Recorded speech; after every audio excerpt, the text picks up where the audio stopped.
నమస్తే. అందరికీ స్వాతంత్ర దినోత్సవ శుభాకాంక్షలు. ఇన్ఫర్టిలిటీ పేషెంట్స్ అందరికీ ఫ్రీడమ్ ఫ్రమ్ ఇన్ఫర్టిలిటీ కలగాలని, ఫర్టిలిటీతో వాళ్ళు హ్యాపీగా ఉండాలని ఆశిస్తున్నాను. సో ఈరోజు ఓవేరియన్ సిస్ట్ కాంప్లికేటింగ్ ప్రెగ్నెన్సీ. ఇది చాలా కామన్గా చూస్తుంటాం అనమాట. అంటే ప్రెగ్నెన్సీతో పాటు ఓవరీలో ఒక సిస్ట్ అనేది పెరుగుతుంది కొంతమందికి. అది ముందుగానే ఉండిండొచ్చు, లేదా ప్రెగ్నెన్సీలో ఫామ్ అయి ఉండొచ్చు, ఎలాగైనా వచ్చిండొచ్చు. సో ఈ సిస్ట్లలో చాలా రకాలు ఉంటాయి. సింపుల్ సిస్ట్లు, కాంప్లెక్స్ సిస్ట్లు, ఎండోమెట్రియోటిక్ సిస్ట్లు, డర్మాయిడ్ సిస్ట్లు, ఇలా చాలా వెరైటీస్ ఆఫ్ సిస్ట్లు ఉంటాయి. ఇందులో మనం కొన్ని తప్పకుండా సర్జరీ చేయాల్సి ఉంటాయి, కొన్ని మెడిసిన్ ద్వారా కొంచెం తగ్గే ఛాన్సెస్ ఉంటాయి. కొన్ని చిన్న సైజులో ఉన్నప్పుడు ప్రెగ్నెన్సీలో మనం వాటిని డిస్టర్బ్ చేయాల్సిన అవసరం కూడా ఉండదు. సో వీటిలో ఏ సిస్టిక్ ఆపరేషన్ చేయాలి, దేనికి చేయకూడదు అంటే పేషెంట్స్ చాలా వరీ అవుతారు. ప్రెగ్నెన్సీ ఉంది కదా, ఆపరేషన్ చేస్తే ప్రెగ్నెన్సీ ఏమైనా డిస్టర్బ్ అవుతుందా, అబార్షన్స్ జరుగుతాయా, ఇంకా బేబీకి ఏమైనా అవుతుందా అని చాలా టెన్షన్ అవుతారు.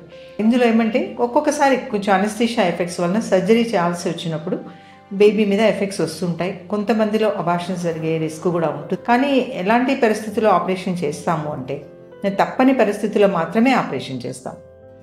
బిగ్ సైజ్ ఓవేరియన్ సిస్ట్ అంటే 8 to 10 సెంటీమీటర్స్ ఓవేరియన్ సిస్ట్ ఉన్నప్పుడు, అందులో అది కాంప్లెక్స్ సిస్ట్ అయినప్పుడు, డర్మాయిడ్ సిస్ట్ లాగా, ఎండోమెట్రియోటిక్ సిస్ట్ లాగా చాలా పెద్దది ఉండి కొంచెం పెయిన్ కూడా వస్తుంటుంది కొంతమంది పేషెంట్స్కి.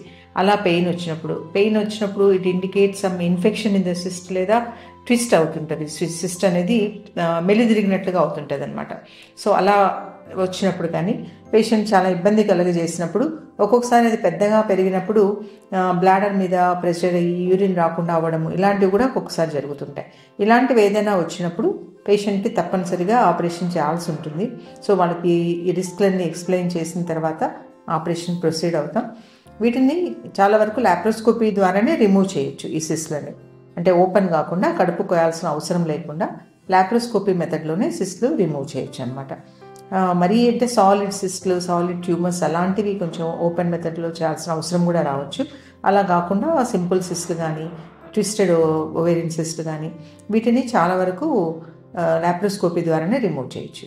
చాలామంది పేషెంట్స్కి ప్రెగ్నెన్సీ చాలా వరకు డిస్టర్బ్ అవ్వదు. బట్ ఎవరో ఒకరి పేషెంట్స్, కొంతమందిలో అనస్థీషియా మెడిసిన్ ఇస్తారు కదా, ఆ డ్రగ్స్ వల్ల, కొంచెం స్ట్రెస్ వల్ల కానీ అబార్షన్స్ అయ్యే ఛాన్సెస్ ఉంటాయి.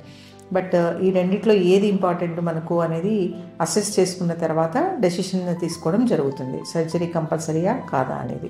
సో ఈ డర్మాయిడ్ సిస్ట్లు అనేవి మరీ ప్రాబ్లమాటిక్గా ఉంటాయి. ఒక పేషెంట్ వచ్చారు, but severe pain abdomen, but early pregnancy. కానీ అంత సివియర్ పెయిన్ ఉండడం వల్ల ఆమె జస్ట్ బిఫోర్ 1 month చూసాము ఆ పేషెంట్కి సిస్ట్ ఉంది, మీ అడ్వైజ్డ్ సర్జరీ. బట్ ఆమె ఆలోచించుకొని వచ్చే లోపల షీ కన్సీవ్డ్.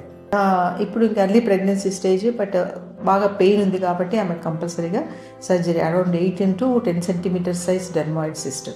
సివియర్ పెయిన్తో ఉన్నారు కాబట్టి ఆమెకు కంపల్సరీగా సర్జరీ చేయాల్సిన అవసరం ఉంది.